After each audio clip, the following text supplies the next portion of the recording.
By now, our regular viewers know just how much we love feeding our livestock with weeds and native plants. So today, we're going to take a look at the naturally occurring weeds, flowers, and shrubs growing all over the US that are the best for grazing on, permanently.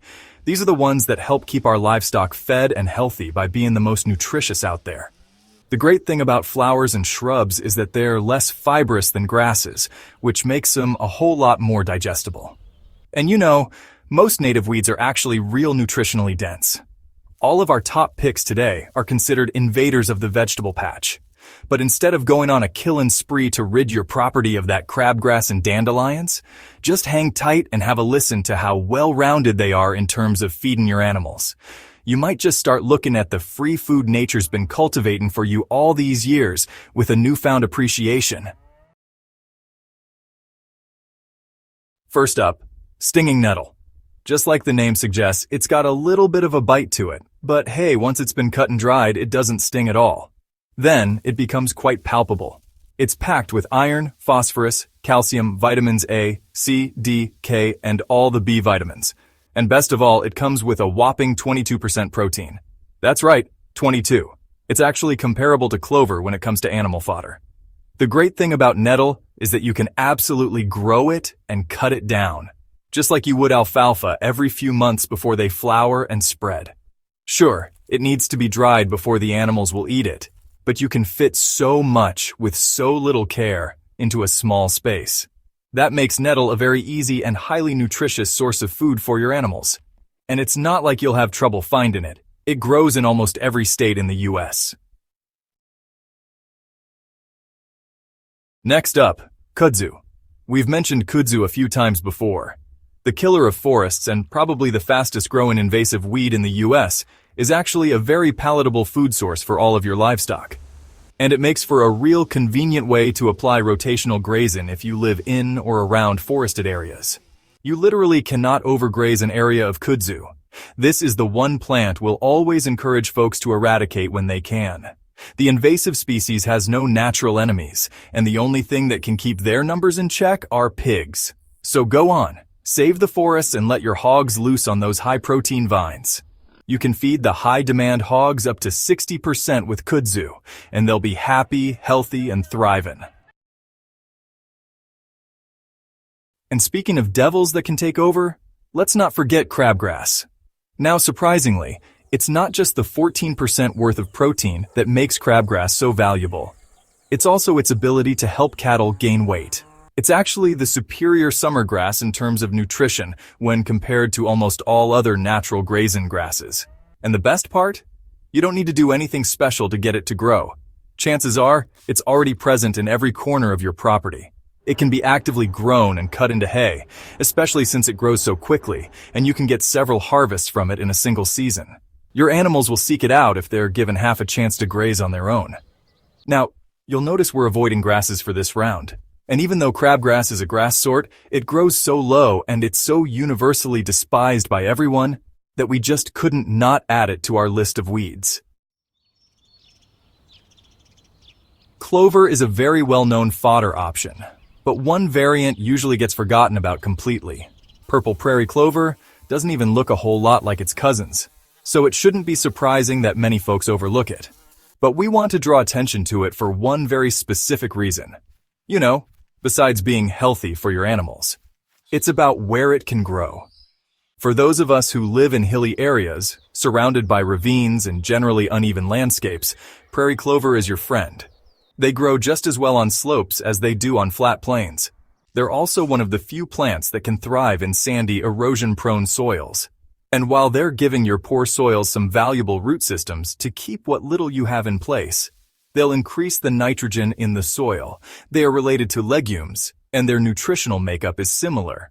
But they can be overgrazed, so give the areas where they like to grow a good rest in between grazings. Bergamot is best suited to the cooler North American temperatures. Most folks grow it in their gardens because the purple blooms are just so pretty, but they're actively eradicated from farmland since they can take over real quick in the warm seasons. It's not the most nutritious wildflower on our list, but it's a very well-rounded medicinal plant that also happens to be highly palatable to cattle. Any inflammation and viral or bacterial infection will be treated naturally by the herds that seek them out. Bergamot is a great addition to seed mixes to add some variation and medicinal value to a field. These yellow bushes don't look all that much like the massive single-stalk sunflowers we're used to. But Maximilian sunflowers are indeed sunflowers. Have a look at the flowers individually. They're almost identical to regular sunflowers, they're just smaller and grow in clumps. And yep, they are comparable to sunflowers for feed purposes. Sunflowers aren't looked at nearly enough for fodder. It's got everything: lysine, protein, vitamins, minerals, natural oils, fat, and palpability. It's applicable to the fowl, the ruminants, and even the ultra-particular horses. It's higher than alfalfa in absolutely everything, and that's from root to flower. Maximilians are very drought-hardy and the best option for rotational grazing of all. Given that it likes to grow together, it won't outgrow everything else. And once the bovines are done with a field, the pigs can come in afterwards to eat the stalks and dig up the roots. By the end of it all, your field will have gotten all the natural tilling and fertilizing it needs for the next planting to go down. Alright, so goldenrod. Now there's a real helper for both animals and folks alike. And you know, if the horses are willing to eat it, well, that's a pretty good sign for the rest of your livestock too. It's especially helpful for cattle with sensitive digestive systems, clearing out any other plants that might cause colic or spasms. It's packed with a good mix of carbohydrates, fiber, and protein. And, believe it or not, there's even a bit of fat in there. That's rare in wildflowers, let me tell you. And hey, if you've got yourself some beehives, well then, your honey is going to be something special. Goldenrod honey is one of the most sought-after honeys in the whole country. Now, I gotta say, it's high time comfrey stopped being called a weed. This plant is downright medicinal, for both people and animals. And I just can't believe it ain't more popular. You'll want it in your garden, no doubt, for treating things like stomach ulcers, injuries both inside and out, and even respiratory infections. And, yep, your animals can benefit from it too. Comfrey's got about 20% protein, plus a hefty dose of B12, making it a real powerhouse for your pasture. It grows well alongside other plants, don't need much fussing over, and gives your livestock a much-needed break from just plain old grass.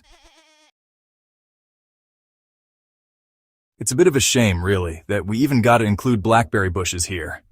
I mean, they're perfectly edible, and folks do love them, but they sure can take over a patch and choke out anything else you try to grow nearby.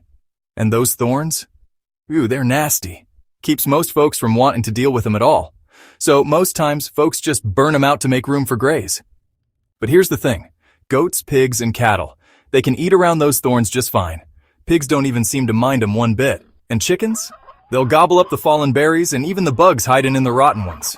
Berries are some of the most nutritionally dense fruits out there, so it really ain't a surprise that livestock thrives on them. Don't go ripping out those bushes just 'cause they're a pain for you. Your hooved friends might just thank you for keeping them around. So, burdock grows in most US states, and honestly, seeing those purple blooms pop up along the roadside is so common that we kind of forget how useful this herb really is. And nope, those spiny bulbs don't bother the animals one bit. It's got a decent mix of protein, fiber, fats, and carbs. But hey, that's not really why it made our list. It's the iron, calcium, and hormone-balancing properties that make it a standout. That makes it just perfect for feeding your milking cows, goats, and sheep. Lactating takes a lot out of them, and, well, those girls could use all the help they can get. And we're not just talking about animals that have calved recently, though it sure does help with recovering those reproductive organs. It's also great for the whole dairy production line. Plus, those long taproots. They're a real asset in soil that's prone to erosion or just plain dry and arid. Now, knapweed. It grows just about everywhere in the US. Seriously, there's hardly a place it won't grow, or a condition it won't tolerate. It's the perfect forage for folks who are new to their land and want some solid variety without putting in a ton of time or effort. Whether you're at a high or low altitude, whether it's a little wet or a bit dry, cool or hot, yeah, knapweed will grow. It's actually comparable to alfalfa, and let me tell you, it's mighty palatable. Only in the last 10 years or so have we really started to recognize knapweed as a top-notch feed. We always knew livestock would eat it, but we had no idea it was this nutritious. Now, goats, pigs, and sheep, they'll try just about anything new. But cows, well, they're a bit more cautious when it comes to trying unfamiliar stuff.